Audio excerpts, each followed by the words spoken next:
Alright, so this is my science project, and the question that I was decided to answer is, what future problems might Wisconsin forests experience in the upcoming years?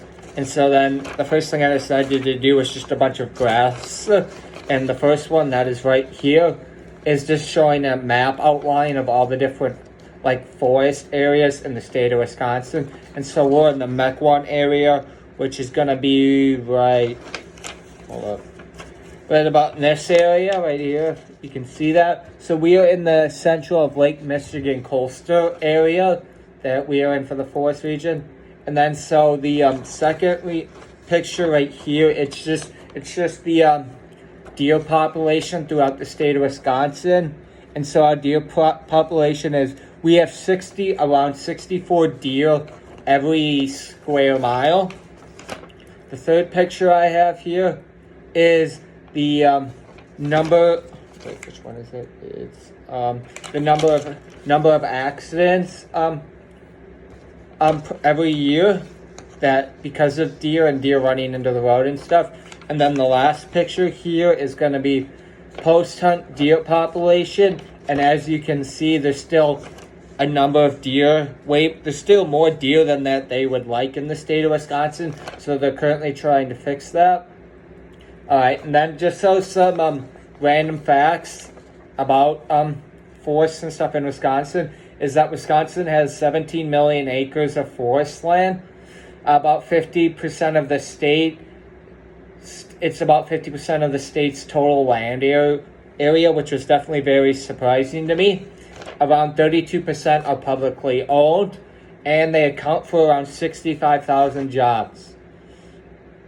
And they also have an economic output of around $25 billion. And then just some kind of issues that I discovered while doing it is you have an increased risk of wildfire due to warmer and drier conditions, and also more red flag days. Wisconsin will receive 7 to 35% less winter snowfall instead of more winter rain. Snowpack is important for installing shallow tree roots against cold snaps, and some species like sugar maple and yellow book are particularly sensitive to root frost damage. And then forests may experience increased stress from forest pests, disease, and non-native species. Warmer temperatures may allow populations of insect pests to build more rapidly, and pests and diseases tend to be more damaging in situations where forests are already stressed due to drought or other factors. And then the duration of frozen soil has decreased by about 2 to 3 weeks in Wisconsin over the past 60 years, and this trend is expected to continue. And then road networks will likely experience greater damage due to freeze-thaw events and high temperatures in addition to floods. These events impact networks of forest roads as well as more established county and state level roads.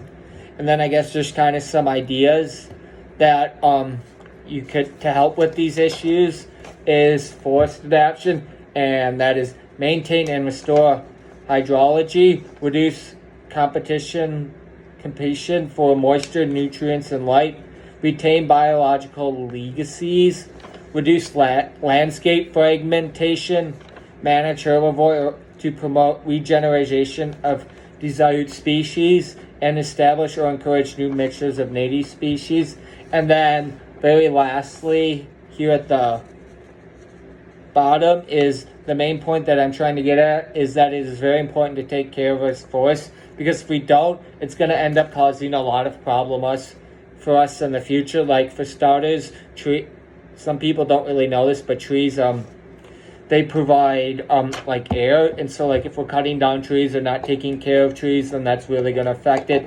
And then if we're not taking care of the forest, that's going to start to affect a bunch of the animals, because a lot of animals in the state of Wisconsin rely on the forest. So if we're not taking care of them, that we're going to also have to deal with that. We could end up seeing some species going extinct because we're not taking care of the forests.